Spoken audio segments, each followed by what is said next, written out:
Hello everyone, it's Jamal Thomas. Welcome to the Progressive Soapbox.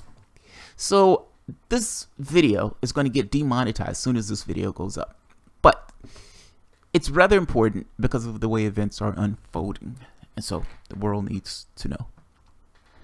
First of all, thank you everyone for joining the show. Thank you everyone for contributing to the show and helping make this show what it is. We're a growing platform, so thank you very much. You're immensely appreciated. The second point.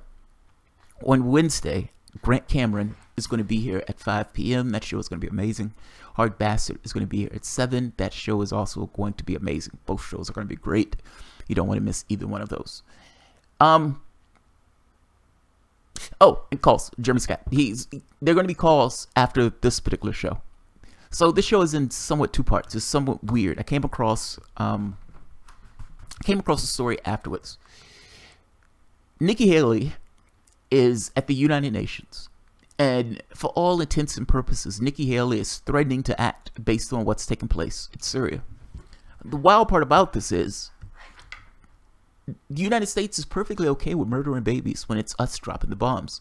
All of a sudden, their conscience is getting involved. And you know, when their conscience gets involved, it's time to murder other people.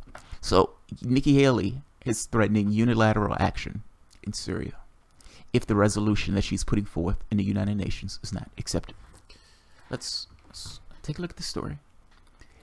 A second after this, I'm going to show a debate between Rania Khalek, and what's the guy's name? Yasser Munif, talking about the Syria issue. They're essentially debating the point about regime change. I haven't watched the entirety of the video. I'm going to watch it with my audience. I used to do that. I haven't did that in a while. So we can watch it together. First of all, though, let me give you what's taking place. So at the United Nations, the United States proposes new Ghouta ceasefire at the United Nations and signals readiness to act on its own.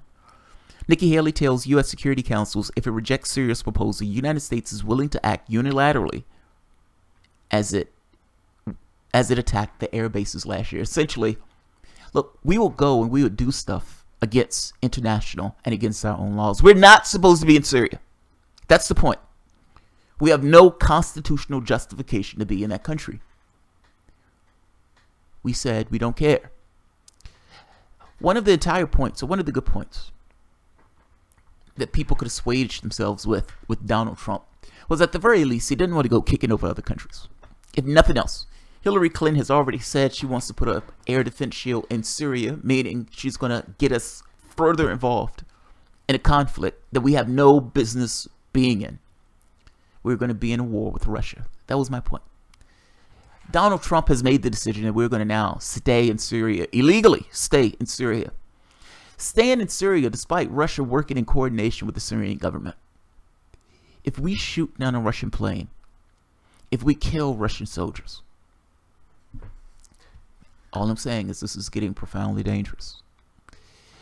The one benefit of Trump all of a sudden turned not so much into a benefit. And they've used what they consider to be a bromance to attack Trump in a way that politically emphasizes him being more hostile and more hawkish in his current or his political affairs. Let's take a look at the story.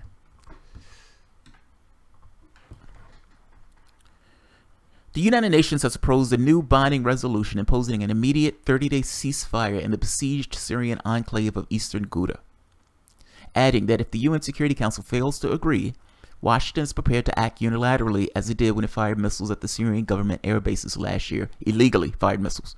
The United States ambassador to the UN, Nikki Haley, told the Security Council in New York, "It's not the path we prefer, but it's the path we have demonstrated we will take, and we are prepared to take it again. When the international community consistently fails to act, there are times when states are compelled to act on their own," she said on Monday. Following repeated violations of the Syrian regime of the previous ceasefire resolution passed a fortnight ago, Haley warns that trust was what made work at the UN possible, and if that's not achievable, nothing else can take place. She said if the UN cannot save the lives of children who have been sheltering in basements, then the UN is as impotent as its worst critics. This government This is coming out of the mouth of a government that killed 1 million people. Like, I'm trying to put this in context. This is profoundly insane, the level of hypocrisy to be able to get this out of her mouth with a straight face. How many babies were killed when those 1 million Iraqis were killed and murdered by the United States? How many Libyans are being sold in slave trades when we invaded and destroyed that country with those air bombs and air raids under the pretense of humanitarian causes? I don't understand how this is okay. When Donald Trump took office in that first raid that took place, how many babies were murdered in that raid? You didn't even get the person who you were trying to murder. I'm trying to understand this. Thousands of civilians were killed during the Obama administration. Millions were killed during the Bush administration. Thousands have been killed in the Trump administration. Yes, including babies that they love so much. When Tillerson was asking about... Oh, and by the way, this is a cable from WikiLeaks. We're so distressed about what's taking place in Syria. Jake Sullivan to Hillary Clinton. See the last item, Al-Qaeda in Syria is on our side. Otherwise, things have basically turned out as expected. We also know that the United States was funding terrorists in Syria. Tulsi Gabbard comes back and says it aloud on television. Jake Tapper, having been a robot, essentially expressed what the government says, the government line on it, meaning that Jake Tapper full well knew the truth of the situation and was lying to the American audience. We have been instrumental in creating that conflict, creating that particular civil war, giving weapons and munitions to terrorists in order to attack and undermine that particular government, keeping that war going. How many kids were murdered with us giving terrorists the resources to destroy a country? Explain that to me. I'm trying to understand the hypocrisy of the statement that I'm hearing from Nikki Haley. This is a report that came out recently. United States and Saudi arms significantly enhance ISIS military capabilities, report reveals. Number of U.S. and Saudi supplied weapons in ISIS hands go far beyond those that would have been available through battle capture alone. An extensive field investigation into the origins of ISIS weaponry in Syria and Iraq has found the weapons supplied by the United States and Saudi Arabia to the Syrian opposition often ended up in the jihadis' hands, enhancing the quality and the quantity of their armaments. While most weapons in ISIS arsenal were captured from the Syrian and Iraqi armies, Conflict Armament Research Report published on Thursday found that the number of United States and Saudi supplied weapons in ISIS arsenal goes far beyond those that would have been available through battle capture alone.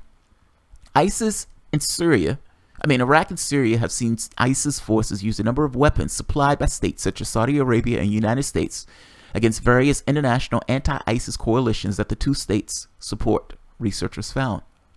The United States and Saudi supplied weapons were all manufactured in the European Union countries, and Washington and Riyadh had broken contractual clauses prohibiting their transfer.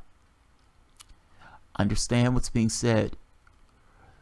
This woman is in office in the UN, screaming about how much she loves the babies. Oh, we love the babies. We gotta protect the babies. We've been selling weapons and giving weapons and armaments to these people that are undermining that government. Pursuant to them undermining that government. How long has that war taken place? How many people have been killed and murdered in that particular war? And how much blood is on the hands of the people in the United States who is allowing that war to prosper? Whether you want to talk about Obama or in this case, whether you want to talk about Donald Trump.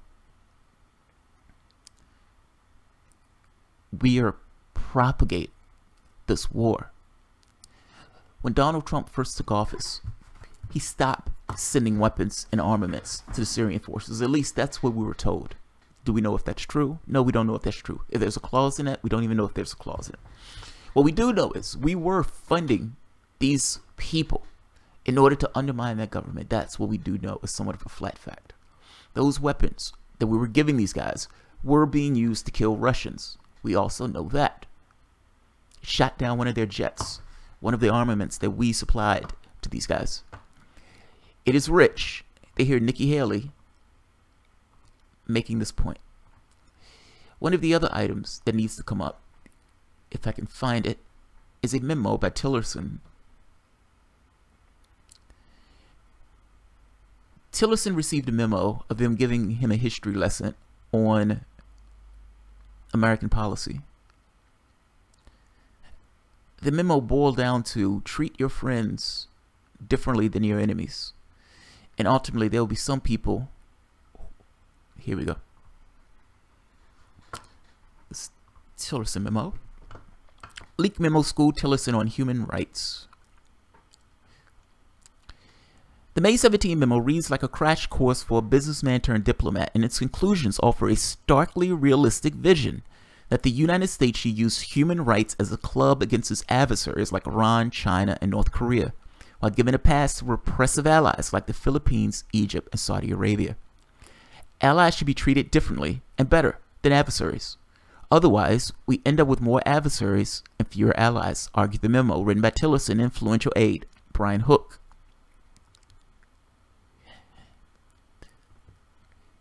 Using the babies and human rights. Those things are just there for pretext. Those are not things that we actually care about. Those things are there for pretext. Regardless of what Nikki Haley is saying, what it boils down to is another Iraq. We went into Iraq, weapons of mass destruction. We killed 1 million people. We had no reason to be in that country. We completely destabilized that region of the world. We took out Gaddafi, destroyed that region of the world. They have open air slave markets. We've been trying to destabilize Syria, sending in terrorists, giving them weapons, again, to undermine that government. Sending forces in Yemen, helping Saudi Arabia starve and murder Yemenis. This is our actions in that part of the globe. What Nikki Haley is saying should put a chill down your spine. She's literally talking about unilateral action in that country. Russia's already in that country and said it would attack any military personnel that's attacked Syrian weaponry. Meaning, if Russia is in the area and that country is being attacked, they're going to attack the forces that are attacking the Syrian military. You are talking about a war. That's all I'm saying. They're inching you closer and closer to the brink of a war. Let's listen to the debate between Rania Khalek and Munif. I think the last name is Munif. They're going to debate on this idea of Syrian intervention. They give me the basis of the story, and I may cut this in half between the two, but I wanted to give pretext so you understood what's being argued, what's taking place, what is the context of what's taking place right now when they're having this particular argument. All right. And by the way, I have calls after this.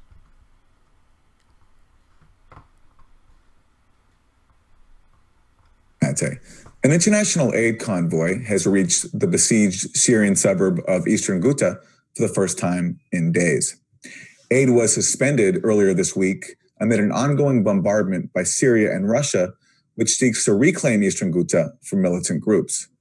Doctors Without Borders says the Syrian-Russian assault has killed more than 1,000 people. At the UN, the High Commissioner for Human Rights, Zaid Ra'ad al-Hussein, denounced the Syrian and Russian bombardment. Attempts to justify indiscriminate, brutal attacks on hundreds of thousands of civilians by the need to combat a few hundred fighters, as in eastern Ghouta, are legally and morally unsustainable. Also, when you are prepared to kill your own people, lying is easy too. Claims by the government of Syria that it is taking every measure to protect its civilian population are frankly ridiculous. Well, for a discussion on eastern Ghouta and the wider Syrian war, I'm joined by two guests. Yasser Munif is an assistant professor of sociology at Emerson College and co-founder of the Global Campaign of Solidarity for the Syrian Revolution. And Rania Khalek is an independent journalist and co-host of the podcast Unauthorized Disclosure.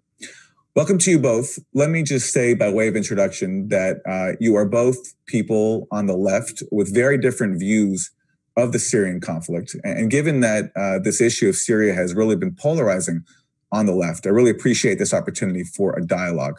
Rania, you just wrote a piece for RT this week called Syria War, What the Mainstream Media Isn't Telling You About Eastern Ghouta. Explain. Well, the Western press is generally presenting Eastern Ghouta as a place that is being bombarded just by the Syrian government. It's a one-sided war, and you just don't hear the whole story. Yes, the Eastern Ghouta is being bombarded by the Syrian government, but it's not a one-sided war. Eastern Ghouta is under the control of a collection of Salafi jihadist groups, among them Jaish al-Islam, Khalek al-Rahman, Ahrar al-Sham, and there's some elements of Hayat Tahrir al-Sham, which is the newest name for the al-Qaeda affiliate in Syria. These groups are based in different neighborhoods in Eastern Ghouta, and they have been firing and shelling civilians in Damascus for years. And civilians in Damascus have been dying as a result of this. You don't hear about these victims ever really in the Western press because it just doesn't go with the Western mainstream narrative about what's taking place in Syria. But the fact of the matter is that what's taking place right now, which is an escalation, a very brutal military escalation is Eastern Ghouta, there's a context behind it. And that context is that the United States and its allies in the region spent billions of dollars arming and funding a collection of jihadist groups inside Syria, a right-wing armed insurgency that collapsed the state in large parts of Syria and led to a very brutal war that we've been watching play out for the past several years, but people never hear about the role that the West has played. Yes! Yes, yes. I love this woman. I love that woman. Yes. She's absolutely right. Yes. You never hear that. Like, you heard it from me, yes. I haven't watched this yet. I'm just saying. You heard it from me. I've said it on more than one occasion. When you hear this on the news, they give you the perspective of these evil, horrible Russians and those disgusting Syrians are just murdering their own people. They're animals. They're animals. They're just murdering their own people.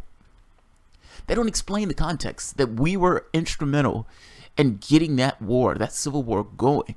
We undermined that government. We were giving them billions of dollars in aids and weapons. I just read you the story where ISIS had all of these weapons from the United States and Saudi Arabia that he got from means other than the battlefield. She's right. You don't hear that. She's right. Let's keep going. I just wanted to emphasize her point. But what about the argument that we just heard there from the UN High Commissioner for Human Rights that fighting a few hundred fighters in this besieged suburb doesn't justify this intense bombardment that has killed so many people? Well, there's a couple things there. First of all, it's not just a few hundred fighters. Second of all, this isn't about trying to justify the military means that are being used to take back these areas. But there does need to be, we need to put some context to this. And that is that, you know, back in August, Khalek al-Rahman actually signed in Geneva a ceasefire agreement that went into effect for a few months with the Russians. And then they violated that agreement in December by participating in suicide attacks against Syrian government installations. And that actually broke the agreement with Eastern Ghouta and actually led to the escalation in violence that we see now. On top of that, there's also a lot of pressure on the government from people in Damascus to do something about these groups, because for the past several years, they've been firing at people in Damascus on a daily basis, and the people there have had enough. They're very angry about it. So that's what's led to the escalation of violence here. And frankly, the international community hasn't really done much to try to de-escalate the violence because they haven't been really participating in any sort of attempts to put in place reconciliation agreements. And on top of that, you know, the international community, particularly the West, has played a huge role in creating the conditions that started this in the first place by arming and funding these groups inside Syria to begin with. And let's remember the ideologies of these groups. What are they fighting for? They are fighting to impose an Islamic state. They are Salafi jihadist groups that are no different in their rhetoric and in their intentions than the Islamic State, than ISIS. And they. If you remember, when the United States attacked Syria, I mean, they killed like 100 Syrians. They were backing up terrorists. Understand what's taking place. She's telling you exactly correctly. It's the government itself. The woman that I had on, Mariette Sojourn, when she was talking to the Syrian immigrants, and they were telling her, yes, we wanted the government itself. It's not that the government is perfect. They just don't want to have terrorists taking over their government and putting in this kind of Islamic law. We were assisting with that. Anytime the international community is out there screaming and waving their arms and everything else about how bad things are, just understand they were instrumental in what was taking place. If the international community really cared, the international community would have put sanctions on the United States to stop them from funding terrorists to undermine that government. Let's let her keep going. She's doing her thing. also participate openly with Al-Qaeda. And so that needs to be taken into consideration as well. They are also firing on civilians who are trying to leave. This in no way justifies, again, the military assault of the government, but we do need to put some context into place here, because this is not a one-sided fight. And I would also argue that it's not that different than what we saw take place in Iraq to try and rout ISIS from various Iraqi cities. The Iraqi government, a sovereign government, fought with the same military tactics, in fact, to get rid of ISIS in the areas that they took over. And again, I don't agree with all those tactics, but the Syrian government really is doing no different, yet it's placed under this level of scrutiny that you just didn't see happen in the Iraqi case. Go on with that. To make a particular point with that, selective justice is not justice. Understand what I mean? Selective justice. Like the United States did the same thing when it was clearing out ISIS. We were killing tons of civilians. There were reports coming out every other day. 100 people who died in this particular attack. Another 50 people died in that attack. Now, if they were doing the exact same thing, why isn't that level of scrutiny applied to that particular situation? Selective justice. People are making a determination on who they want to apply justice to based on who they like and based on who has a power dynamic. In this case, they're putting all of this emphasis on what Syria did. We killed 1 million people in Iraq. I can't get over that point. It's 1 million people that are dead based on our actions, and we completely destabilized that part of the globe. Why are we continuously focusing on what's taking place there? It is ghastly. It is horrendous. Don't misunderstand me. I'm saying, but we're making it to some degree. We've helped create that situation. To sit back and wring our hands now as if we had nothing to do with that situation or we don't act in the same way, it's disingenuous at best. Fucking hypocritical. Let's hear his response, but I'm loving her. She's awesome. I should clarify that according to the Associated Press, the number of fighters in Eastern Ghouta is about 20,000, and the figure of a few hundred refers specifically to the number of Al-Qaeda-linked fighters. So Yasser Munif, if you could respond to what we just heard from Rania Khalek, she says that it was the militants actually in Eastern Ghouta whose rejection of ceasefire efforts have led to this conflict now. And also that what we're seeing is not that much different from then, for example, the U.S. bombarding Mosul to dislodge the Islamic State. I think this narrative is very disturbing. Rania started by saying, I'm not justifying the Syrian regime or the Russian bombardment of the region of Eastern Ghouta, but then justifies throughout. What's happening in Eastern Ghouta right now is mass bombing and mass killing of a population that is unable to defend itself, that has been besieged since 2012, that is being starved. People have been living on 400 calories a day for several years now. It seems that the blame is put on the people who are inside Al-Ghouta. She adds also context. I think that the context that should be added is that the violence of the Syrian regime didn't really start in 2011. The violence of the Syrian regime started in 1970 with the coup in 1970 of the father and so on, and the installation of a security apparatus and the building of a military institution that harshly, basically crushed any political opposition and closed any political spaces in Syria. What does that have to do with the price of tea in China, dude? What? You're telling me something that happened in 1970? We're talking about now. Nobody is saying, she didn't say, I didn't say, nobody is saying that Bashar al-Assad is a good guy. Nobody is saying that that's an awesome fucking government or the way he runs that government is a great thing. That's not really on the table of what people are saying. It's an argument on whether or not, whether this kind of destabilization of the country, is a good thing. It's not. Whether these guys should ramp up for some kind of regime change in order to intervene in this, which I don't think you should. And her larger point is context. How are you going to have this selective eye for these things? We don't necessarily like what the United States does in Iraq, but we'll give the United States a pass on it. But those fuckers over there, we're going to get their ass. How are you doing that? That doesn't seem fair to me. If we're doing the exact same thing in those situations, which I don't even like it when we do those things, I guess I don't understand the high ground that we have to make this point. In fact is, I don't want us having anything to do with it in the first place. The context, everything she said was true. We ourselves were assisting with getting those fighters in their country. We were assisting those people to destabilize the government. Yeah, if you have 20,000 fighters in a particular country and they're trying to end that war, what do you think they're going to do to end that war? It's not that I like it. It's not that I like the government. It's not even that I like the situation. I just don't want us to have anything to do with it. So my position is get out of it. Leave them to their own devices. We have nothing to do with it. We shouldn't be over there. That place is not on the border of North Carolina. Leave that country to their devices.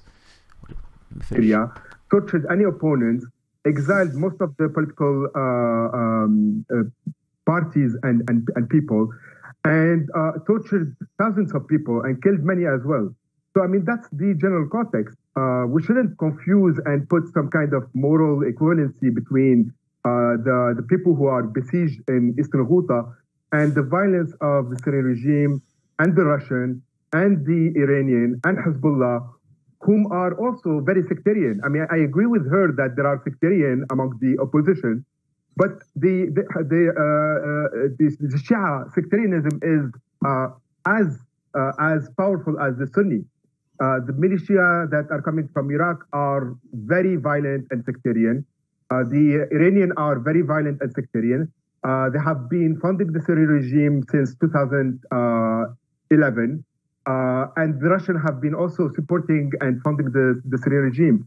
So this idea of a foreign intervention that is backing the opposition is very surreal and one-sided, according to Rania.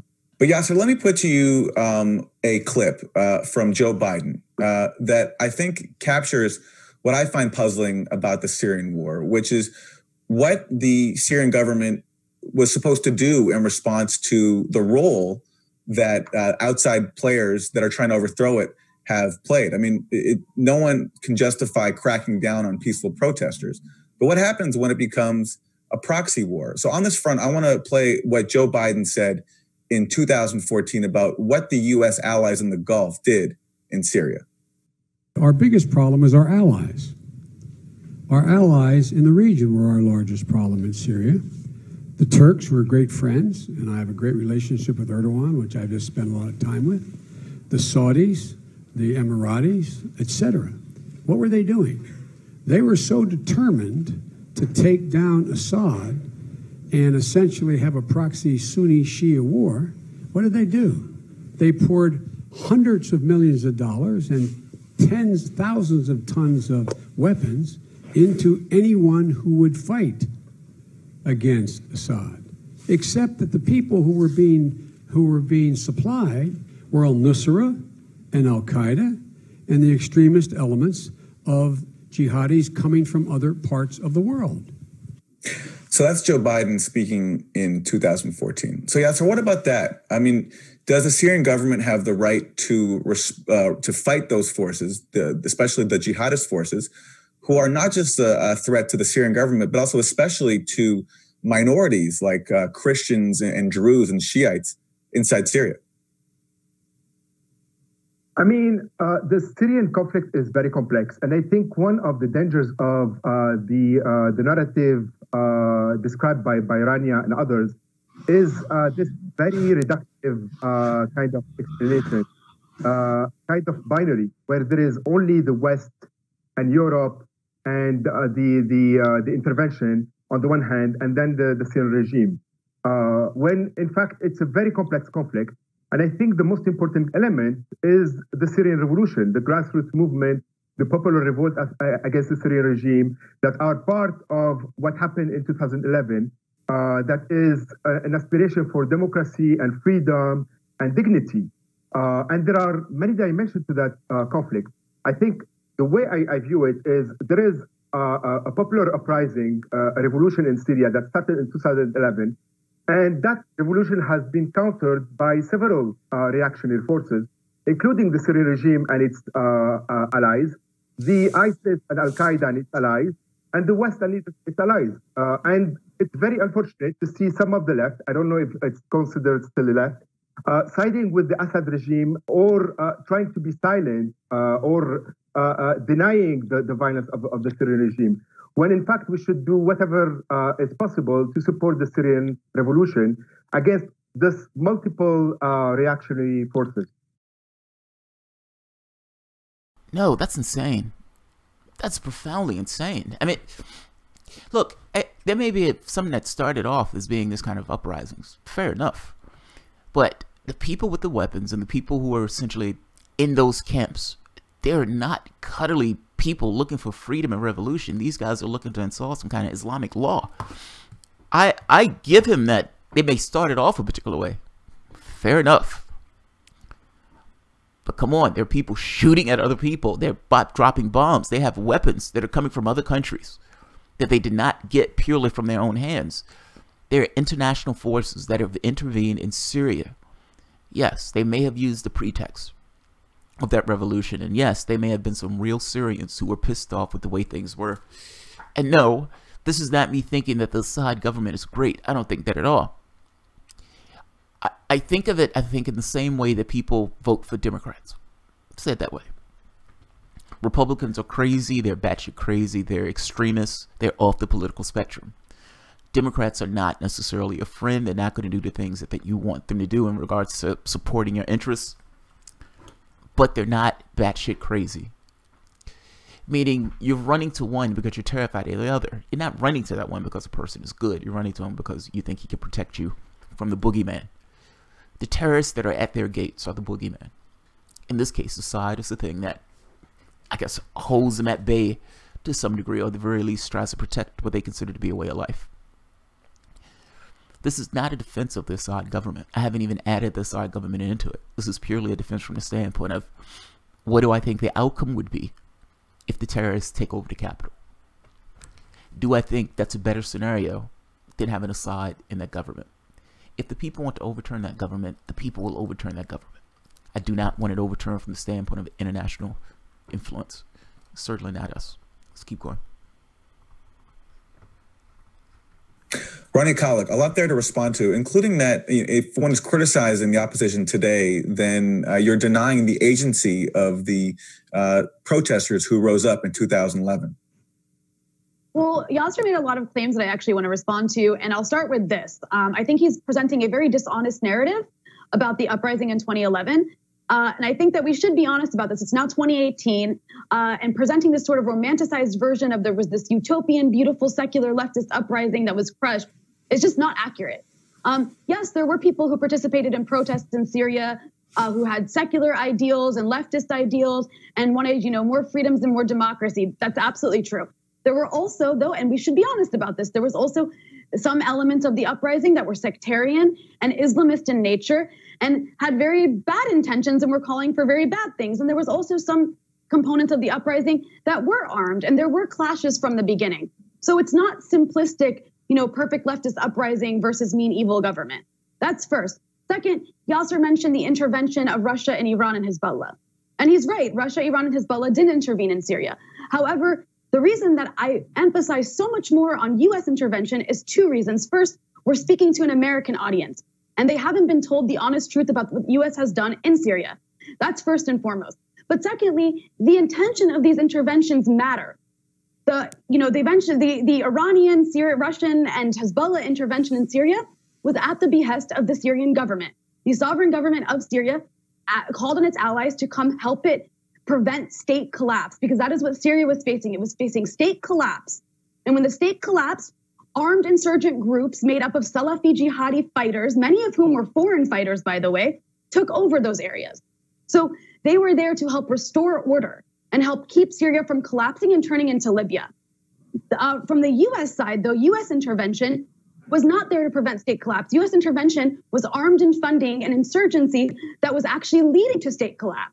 And it was leading to the rise of a failed state across much of Syria, which, by the way, was then filled by thousands of foreign fighters coming in through the Turkish border, and which the US practically encouraged because they thought it would force the regime to make concessions, which of course it didn't. And then after that, ISIS came in a lot of those areas and took over some of those areas and started kidnapping Westerners.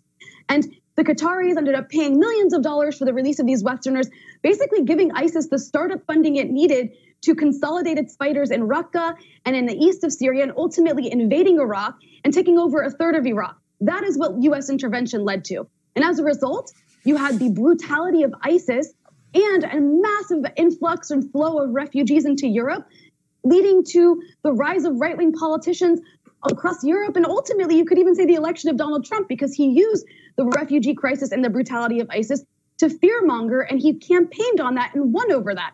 So we have to think about the causes and consequences of this war. And those are the consequences of US intervention that are never discussed and talked about. And that is why it's so important to focus on US intervention. And as for the last point I want to make, just one more point about the issue of Shia sectarianism versus Sunni sectarianism.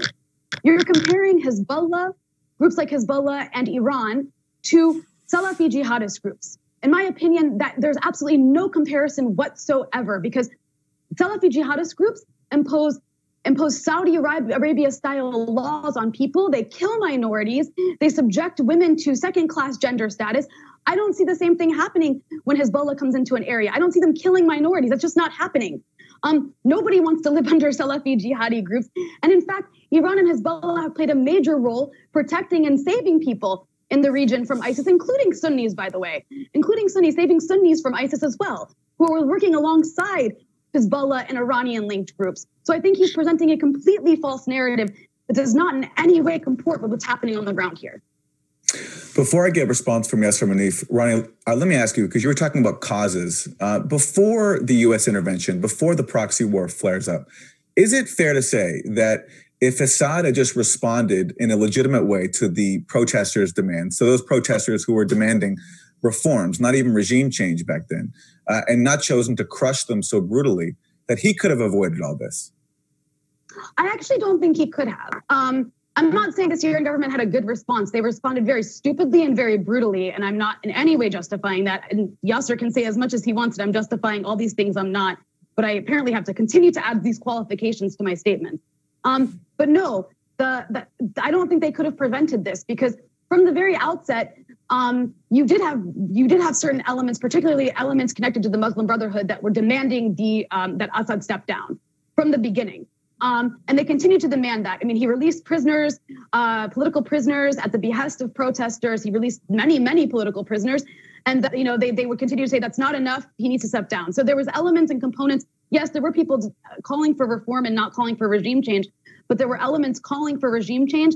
And those are the elements that were being backed and funded by the US and its allies in the region. I mean, you have a government that I don't think there's really anything the Syrian government could have done to avoid this. When you have the most powerful government in the world funding an armed insurgency, a right-wing armed insurgency inside your country, I mean, it's kind of inevitable that it's going to descend into lawless chaos the way that it did. And I actually want to add one more thing about US intervention in Syria. There's actually illegal under international law to fund an insurgency inside another country. That was a ruling that was decided by the International Court of Justice it was in a ruling Nicaragua versus the United States, basically stating it was illegal and violated Nicaraguan sovereignty for the US to fund the Contras in that country. And that's very, very similar to what the US did in Syria. So again, it's very important that leftists understand what the US did in Syria. And that is to fund a right-wing, like fascistic insurgency that is completely illegal and very, very similar to the sort of death squads the US funded in the Central America in the 1980s. That's going to wrap part.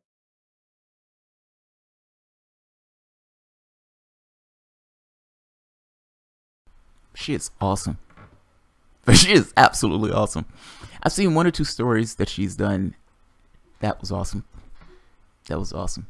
And she is amazingly right. She is amazingly right. There's a video of Wesley Clark.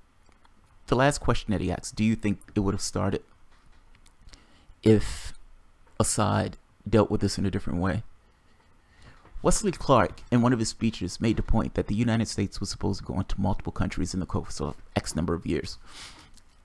Starting with like Iraq, Iran, etc., ending with Iran, but Syria was one of the countries that were supposed to be undermined. Let's take a look at Wesley Clark. He would hear it from him. Don't hear it from me. Some hard-nosed people took over the direction of American policy, and they never bothered to inform the rest of us. I went through the Pentagon 10 days after 9/11. I couldn't stay away from Mother Army. I went back there to see Don Rumsfeld. I'd worked for him as a White House fellow in the 1970s. All this is in the book. And I said, am I doing okay on CNN? He said, yeah, fine. He said, I'm thinking about it. He says, I read your book. And he said, this is a book that talks about the Kosovo campaign. And he said, I just want to tell you, he said, nobody's going to tell us where or when we can bomb. Nobody. He said, I'm thinking of calling this a floating coalition. What do you think about that? I said, well, sir, thanks for reading my book. And, he said, thanks, that's all the time I've got. Really. And I went downstairs. I was leaving the Pentagon, and an officer from the Joint Staff called me into his office and said, I want you to know, he said, sir, we're going to attack Iraq. And I said, why? He said, we don't know. He said, I said, well, did they tie Saddam to 9/11? He said, no. He said, but I guess they don't know what to do about terrorism, and so they think, but they can attack states, and they want to look strong, and so I guess they think if they take down a state, it will intimidate the terrorists. And you know, it's like that old saying. He said, if the only tool you have is a hammer, then every problem has to be a nail. Well, I walked out of there pretty upset. And then we attacked Afghanistan. I was pretty happy about that. We should have. And then I came back to the Pentagon about 6 weeks later. I saw the same officer. I said, why haven't we attacked Iraq? We still going to attack Iraq? He said, oh, sir. He says, it's worse than that. He said, he pulled up a piece of paper off his desk. He said, I just got this memo from the Secretary of Defense's office that says we're going to attack and destroy the governments in 7 countries in 5 years. We're going to start with Iraq, and then we're going to move to Syria, Lebanon, Libya, Somalia, Sudan, and Iran. I said, 7 countries in 5 years. I said, is that a classified memo? He said, yes, sir. I said, well, don't show it to me. He was about to show it to me. He said, because I want to talk about it. And I sat on this information for a long time, for about 6 or 8 months. I was so stunned by this, I couldn't begin to talk about it. And I couldn't believe it would really be true, but that's actually what happened. These people took control of the policy in the United States. And I realized then, it came back to me, a 1991 meeting I had with Paul Wolfowitz. You know, in 2001, he was Deputy Secretary of Defense, but in 1991, he was the Undersecretary of Defense for Policy. It's the number 3 position in the Pentagon. And I had gone to see him when I was a 1-star general. I was commanding the National Training Center. I had met him one time. He said, if you ever get to Washington, come look me up. They always say that. Well, I was there in Washington. It was a Friday afternoon. I'd visited Colin Powell. He'd given me 5 minutes of his precious time and sent me on my way, and I was bored in the Pentagon, and I thought, I'll just go, who can I see? I think I'll see Wolfowitz. So I called, and up there, he was available. Scooter Libby came to the door. I met Scooter for the first time, and he brought me in, and I said to Paul, I said, and this is 1991, I said, Mr. Secretary, you must be pretty happy with the performance of the troops in Desert Storm. And he said, well, yeah, he said, but not really. He said, because the truth is we should have gotten rid of Saddam Hussein, and we didn't. And this was just after the Shia uprising in March of 91, which we had provoked, and then we kept our troops on the sidelines and didn't intervene. And he said, but one thing we did learn, he said, we learned that we can use our military in the region, in the Middle East, and the Soviets won't stop us. He said, and we've got about 5 or 10 years to clean up those old Soviet client regimes, Syria, Iran, Iraq, before the next great superpower comes on to challenge us. He's making a very particular point. They realized that the United States was a unipolar power. It's just us. We can do whatever we want. Nobody else will intervene. Imagine the situation of a Cold War where the United States goes into another country and the Soviet Union goes into another country, and any direct interaction between those two would, for the most part, result into a nuclear war. The United States goes into a country, Russia does nothing. Hits another one, Russia does nothing. We fucking won. It is a unipolar world. We are the only superpower. Everybody bow down. Bow down. Nikki Haley being inside the UN, having no clothes on at all, making this proclamation of how bad everyone else is, putting sanctions on other people, or putting out this idea of sanctions or unipolar action, unilateral action. It didn't matter what Assad did. That's all I'm saying. It didn't matter what Assad did. This stuff had been thought about and planned, and whether you're talking about a Democratic administration or Republican administration, they've stuck to the script. They were going to take Assad down because they wanted to take Assad down. Whatever idea for that particular region of the world, they wanted to take Assad out of that game picture, out of that picture. They didn't necessarily plan on Russia getting involved. At least I don't think. I mean, that particular plan totally works, but all on the idea that no one else gets involved. That the European Union allows the United States to do whatever it does. Russia and China stays out of it. In this case, Russia got involved. This is very dangerous. This is extremely dangerous. So, I'm going to bring in the audience. That was an awesome debate. That guy just got his ass handed to him. So, good job, Rania Khalek. All right, who's here? Yeah, guys, I'll take phone calls today. I will take phone calls. You know what's funny? I did a UFO video, an ET video. That video got flagged and blocked worldwide as soon as the video went up. I'm like, what the fuck? There's nothing in that video. That's insane. There was a copyright claim on the video for something that was on YouTube. I put in the claim. I won that claim, so they removed the block and the copyright claim. So the UFO video is back up. It tripped me out. Support democratic confederalism, supporting YPG and YPG. Super woke as fuck, but it probably has nothing to do with us antagonizing Russia. No way Syria proxy war has anything to do with our entire government voting for Russian sanctions. Yeah, well, the entire government is voting for Russian sanctions. It doesn't necessarily mean they don't want to undermine that government. I mean, you must understand, in the last administration, the Obama administration, as a flat fact, was supporting terrorists to undermine that government. I mean, that is something that we were doing. She's not lying to you. When Trump got in, one of the first things he did was apparently stop funding those terrorists. But yes, other Arab states, including us, was giving money to take out that government. In the same way that we did Libya, and the same way we did Iraq. Well, Iraq was just destroyed outright. Elephants on coke. Hello, Rania Khalek. May I elefante cocaine? Yeah. Yeah. Yeah. Yeah. She's not bad to look at. Hello, everyone. Can't really chat. You need dinner. What's happening, Brahm? What's happening? Only if Mueller could be part of it. Uh-oh, we have a phone call. Hello, Brian. What's happening, man? Hey, what's up, Jamal? Not too much. Hey, man. You know what we need?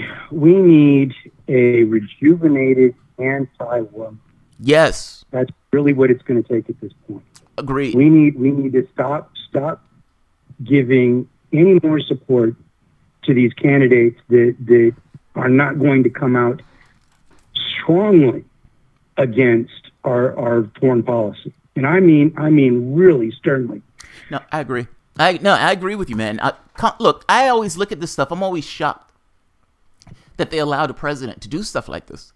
Like, Congress itself has the purse strings. Congress literally has the power, whether or not the determination can declare war. When Bernie Sanders came out the other day with I think it was Mike Lee, the Republican, the Tea Partier, and Bernie Sanders kind of made this point, yeah, we shouldn't be in Yemen, that war is illegal, and the Syrian war is also somewhat questionably illegal. And he's right. We have not declared war. They're using the fig leaf of that Authorization Act, the original thing. But that was for Iraq. That was like 18 years ago. They're literally using this as a reason and justification to allow us to attack anything that's in the Middle East. Yeah, Congress needs to. Yeah, Congress needs to put an end to that. That's on Congress. Yeah, I mean they have the power. We gave them this power by putting them in office, and now they're not doing our bidding. They're working again for the corporations. They're working for the military-industrial complex. And we're the ones that get screwed. Yeah. And the thing is, you know, I keep hearing about possibly, you know, if they call for a draft, they won't call for a draft because the minute they do that, we have an instant anti-war movement. Yeah. It won't happen. I don't know what happened to the anti-war movement. I mean, for whatever reason, if I remember, there was major marches during the first Iraq War, or the second one, right. Second Iraq War. I remember that taking place, and I remember that taking place during the Bush administration. I have no idea what happened to it. No idea. Well, what happened to it is we got complacent. That's exactly what happened to it. We got complacent, and we've got to get off our asses, and we have got to hold these people accountable. We can't just rubber stamp them back into office. We've got to tell them that, look, you're either going to stand up and do our bidding and work on our behalf, or we're not putting you in office. Yeah. And I got to tell you, the first step of that has got to be taking care of our election system, because it's a mess. It's a complete mess. Agreed. No, I agree, man. They did some kind of poll. They were asking people whether they trusted the system itself, meaning the person who comes out after the end of the vote. And fact is, how can they? I mean, you go in, you make your vote, you walk away, you assume that machine is tallying your vote in the way that it tallies your vote. There's no transparency of the process. And then they come back with a number. Now, you as a person is stuck with this thing of, okay, do I trust or not trust the number that they gave me, even though I have nothing to show that that's the actual number? Yeah, people become somewhat suspicious. And even beyond the vote part, the gerrymandering is fucking cheating. Like, they call this stuff like political gamesmanship. They're literally talking about putting in policies and making it harder for people to vote. Oh, we're going to have a license here, a gun license. You know, and you've got the DNC now that can't even agree on the proposals that were put forth during the Unity Reform Commission, or whatever that. Yeah, they can't even agree to that crap. That's right. And was 40% less corruption. No, 60%. No, don't be fair to him. 60% less corruption. Yeah, it was 60% rigged, 60% less. Yeah, I remember that. Rig it 60% less. Holy shit! They postponed that vote, by the way. They postponed that vote. So we are. I don't think they'll even have it, to be honest. I think honestly, I think it depends. So my thing has been, if they win the House and if they win the Senate, what's the point in changing? It's like, hey, we already won it. We don't need to make any change. The public was willing to come back to us. We'll take it. In which case, all of the pressure that's put on the apparatus itself for them to do something in regards to try to get those people back or con those people back into the party, it goes away. Where's the pressure when we've won everything? And we haven't even given you the reforms that we said we're going to give you. Personally, I think the most interesting question is, what happens if they say no? Like, all of these people who are part of the Dim Enter crowd, what happens? Where's TYT at that point? Where's Cenk Uygur? Where's Bernie Sanders? Where's Nina Turner? What do all of these people say if Democrats tell them to go kick rocks? I am so curious. Is it still, well, we just got to work a little harder for the party? Or is it, I'm done? That's what I want to know. Yeah, we've got to walk away. I mean, that is really our only card to play at this point, is walk away. It's the capacity to say no. I agree. Yeah. I agree. You have my full agreement, man. You have my full agreement. Yeah, I think you're right. Thank you, Brom. I'm glad you called in, man. Yeah. You got it, brother. Good talking to you. Okay. Right. Very cool. Very cool. Honest media will be more powerful than fair elections. Yes, that's true. Good King, that is true. That is true. That is very, very true. Pow relay. Exactly, Brian. We're so removed from war, so completely so entertained that we don't care about war. The mic just wants our money and undying respect. Deez Phoenix. Relating this to Bernie, the military-industrial complex is too deep for one president to change it. The United States has conducted a large sequence of changes before it can end it. Oil, green technology, etc. I would say cutting the shit in half will be a start. Cutting it in half will be a start. So, yeah, man. I wanted this up because I really wanted people to see that argument. This, like I said, this video is going to get demonetized as soon as this video goes up. To me, this was kind of more important to understand what's taking place. If Cenk Uygur is telling you they're dropping Nerf bombs Don't believe what these people are saying. These people are inching us closer to a conflict. Inching us closer to a conflict. You heard Walter Clark talking about going into these multiple countries. So, hello, who am I talking to? Hey, what's up? This is Garden Gnome. What's happening, Garden? What's going on, man? Not much, dude. As far as Syria and you know, why there isn't an anti-war movement in the U.S. Yeah. You know, the U.S. population is a similar problem that as the U.S. military does. Okay, there is no real nation to fight here. There is no real one thing that we can put our angst on. All right, so I mean, who is an anti-war movement going to form against? Like, well, persistent war. I mean, we have $1 trillion in the military, by the way. Now, I understand what you mean. Like, we don't have. It's not. Okay, you're making a good point. I understand what you mean. It's not like we're fighting Russia. It's like we're fighting this amorphous thing of terrorism that's kind of out there somewhere that we don't necessarily touch, but we need to put $1 trillion into it. Is that what you mean? Like, there's nothing hard to put your hands on in this case. Yeah, you know, it's really nothing that we can really get a handle on. Yeah. Sorry, just 1 second here. No, go for it. Let me shut this down. Thank you for all you do, and fuck the DNC and the DCCC, Brom. Thank you, Brom. And Wesley Walker Jr., thank you guys. I appreciate it. Yeah, we're just kind of, you know, we're forced into this state where we have, I mean, the U.S. population looks out at what we're doing. We don't even classify these things as wars. No, we don't. Now, it's a lot easier to protest something that's drawing, let's say, 50,000 people out of the population a year. Yeah. And sending them overseas. And Brom was right. You know, that's the exact reason why they won't 1%. Reinstitute the draft, is because it will cause an anti-war movement.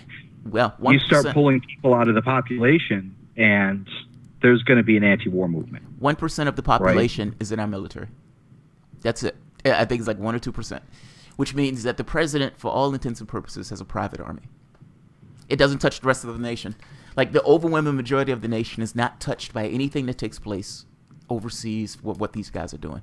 It's just few and far between. So in a weird way, it's almost like you have this separate reality. You have the country itself, and then you have the people who are doing stuff abroad. No, I feel you, man. How can there be anti-war movement when the people aren't necessarily bothered by it?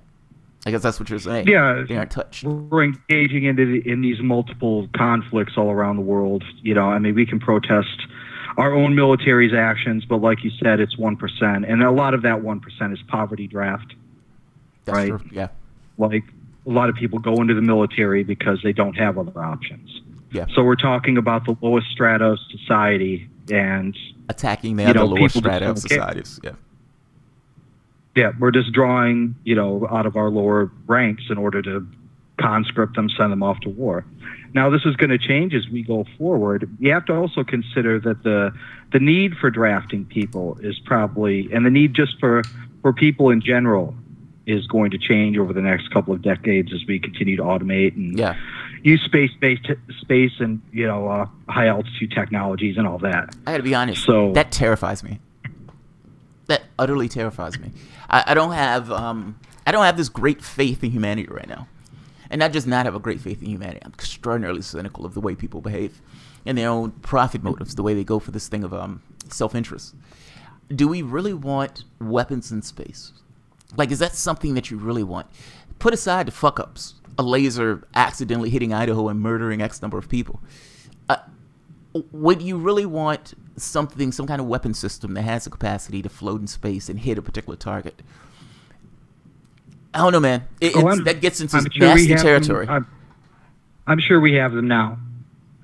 You know, they might not be very, you know, advanced, so to speak. Like, it's not like some ion cannon that's going to blast Kansas. Yeah, right. I'm thinking we have them up there. I'm pretty sure we have them up there. It was an ion cannon that just illuminates, but like, oh, our bad, we fucked up. We thought that was a problem. Yeah. Yeah, I mean, if you watch, I watch these conferences, these strategic international study conference, right? Yeah. And they're always talking, oh, space is the high ground, space is the high ground. And I was watching one of these today, and they're talking about the Trump's budget and how it affects them. And, you know, basically these are business majors and contractors talking about this for hours on end from a profit and loss standpoint. Oh, I see. Okay, but weapon systems and what they're talking about are terrifying. Yeah. Well, you know, so, and, you know, just to move on from that point, because I can't go on forever, I just want to call in really quick. Go for it. As far as TYT and what the soft left is going to do when the time comes. Is that what they got? The soft left? I like that. The soft left. What do you think they're going to do? Soft left. What do you think they're going to do, really? I mean, come on. Like, their bread is buttered on a certain side. Let's put it that way. And there's really no doubt about what they're going to do. They're going to say that Trump is a demon. They've been building Trump up as some kind of demon for 4 years. Yeah. And, you know, they could put anyone up there. They could put, Ted Cruz could all of a sudden put a D in front of his name and run against Trump, and they would support him. So you think whoever they put up against Trump is going to win? That's what you're thinking? Dude, I didn't say that. No, I don't know who's going to win. Okay. I mean, I don't even know who's. But not that it really matters, anyways. I mean, the policies are going to stay pretty much the same either way. Yeah. But, you know, as far as who's going to win, I mean, is the Dem strategy of toxifying Trump strong enough? That's exactly what they're doing. Yeah, that's all they're doing. That's what it's going to boil down to. This guy's toxic, and they're going to say this over the last 4 years. They're going to run somebody against him. And I'm curious about who's going to be in that primary. Elizabeth Warren says she's not running. I'm assuming Kamala Harris. I'm assuming potentially Bernie Sanders. If not Sanders, it's probably going to be somebody else that Sanders puts up that he wants to run in it. Kristen Gillibrand, Cory Booker. I can't think of anybody else. I don't know any other dark horses. Well, you know, I think it was Debbie that brought up this point. That Elizabeth Warren announcing that she wasn't going to run is an indicator that DNC has already made their decision. That's a leap of logic on that one. What was the reasoning? Why did she think that? Well, why run when you know that they've already made their decision? No, but maybe she didn't want to run. I mean, that's assuming she always wanted to run. I guess I'm saying from an agency standpoint, it is very possible that she said, I just don't want to run. Like, it's... Oh, yeah, I'm not saying that this is the correct assumption. Oh, I'm saying okay, fair enough. Fair enough. I was like, what? Why did she think that? I would say it's a possibility that, you know, Warren has some inside information and is like, maybe she was considering a run or something, and then when she got this inside information, she was like, fuck it. It's possible. You know, why bother doing this? It's possible, but I don't know that. I would say it's like I'd put it in I'd give it the maybe column. Yeah, I put it in the potential column. I said that way. Yeah. I'll put it in the potential column. Thanks for calling in, man. That's awesome. All right, dude. See you later. You too. Have a good one. Garno, thank you very much. Spoke over the line. Warren does not have the cojones. She's a chicken. No, I'm not going to say that. Plus, I think she already did a DNA test. The results are not encouraging. She did a DNA test. What does that mean? Liquid 0. Just don't leave your 5G phone in the pants if you want to reproduce those high-frequency microwaves. Oh, wow. I'd say Tulsi at this point. I would take Tulsi also. I would take whatever sort of progressive we can get. Yeah, I like Tulsi. I like her. She was the one who came on CNN and was like, we're paying terrorists in Syria to undermine their government and we need to stop. It's not hard to believe Jamal, the lawsuit, has them on tape saying if they wanted to pick a candidate in the back room with cigars. No. I'm not saying I don't believe it. I'm not saying I believe it. I nothing it, if that makes sense. I put it as a possibility. It's just, you know, it's possible. Do I know that? I don't know that. Do I put it beyond? But it's a different question if you're going to ask me, do I think they would choose a candidate? Yeah, fuck yeah. I mean, they chose Clinton. Now, you can say Clinton chose herself. They chose, for all intents and purposes, to give her the nod on this, and everybody bent their knee in order to give her the nod. It was her turn. So, yeah, I'm not shocked that they can choose somebody. I would even make the case that going all the way back to when Obama won in 2008, that her being the Secretary of State was this kind of deal of, look, I'll give you my support as Hillary Clinton, but you're going to give me your support when I run for president again in 8 years. Deal. This woman is going to be my Secretary of State. And when she gets off, it is her turn. We're with her. We're with her. So, let's see. Tulsi might be okay, but if she runs as a Democrat, I have a hard time trusting her. Do Democrats realize how bad they've tarnished their name with the shit they've been doing? I don't know if they do. I don't know if they do. Like, it's a headwind. It feels like it's hard to get it across, man. I don't know if they understand how they damaged their brand. I don't think they understand it. I really don't think they understand it. I would say Warren is one vector in favor of the DNC having already chosen. Watch for more vectors. Fair enough. Fair enough. Have you considered that Democrat and Red Bloodikins have secret deal to write the general if it's a runoff in an insurgent's party? And they aren't doing anything to fix themselves. Another record of them exit, please. Yeah, I some people, you know, there are two parts. There's always, it seems, this thing of reformer versus revolt, leave versus change. If you're talking to any Democrat, they're always going to say, hey, just stay and try to fix the party. Just stay and try to fix the party. Deborah Wasserman, Donna Brazile, that's the way she would put it. But the fact is, and I'll end it on this. You have two opposing forces in the Democratic Party. You have the lefties, and you have the corporatists. Fact is, those corporatists should be in the Republican Party, but the Republican Party has gotten so batshit crazy that the corporatists feel like they can be okay in the Democratic Party. I don't really want to hate anybody. I don't really want to dislike anybody. And for all intents and purposes, I want the money in my wallet, and I want to be able to use my business in the way I use my business. I think markets are awesome. Market-friendly solutions to issues. These guys are the plutocrats. Now, the problem is you also have workers in the Democratic Party. Those plutocrats should be in a different party. But they migrated into the Democratic Party. The people who are left in the Republican Party are off the fucking political spectrum. The Democratic Party itself is holding essentially Republicans and lefties.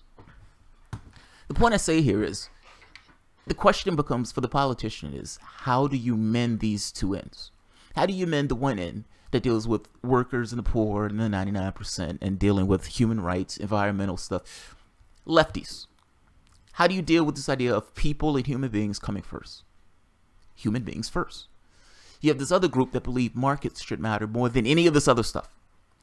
Market-driven solutions to each and every problem, even when a market-driven solution is not a good fucking solution. Those people are in the same party. How do you mend those? The Democrats have come up with the term moderate. We're going to be in the middle. We don't necessarily have any values on this stuff. We're going to be in the middle. The reason they call themselves moderates and the reason they're in the middle was because these guys, these plutocrats, despite the things that the Democrats are saying, is going to err towards them. Doesn't matter what you say, ultimately they're going to err towards them. They're going to tell you certain words. They're going to say these progressive and lefty things, but ultimately the best thing that they're ever going to do is work around the margins. They would never do anything that would adversely affect their donors. And if that means you're going to get a shaft, you're going to get a shaft. Why do you think Obamacare was passed? This utopian fantasy of healthcare using the market system. Why do you think that was passed? It didn't protect or lower drug costs. They have drug costs going up 1,000%, 4,000% in some cases. Didn't protect those at all. Didn't lower those at all. Don't you believe that the federal government, if Medicare was given the authority to do that, it would have been able to lower drug costs? The answer is yes.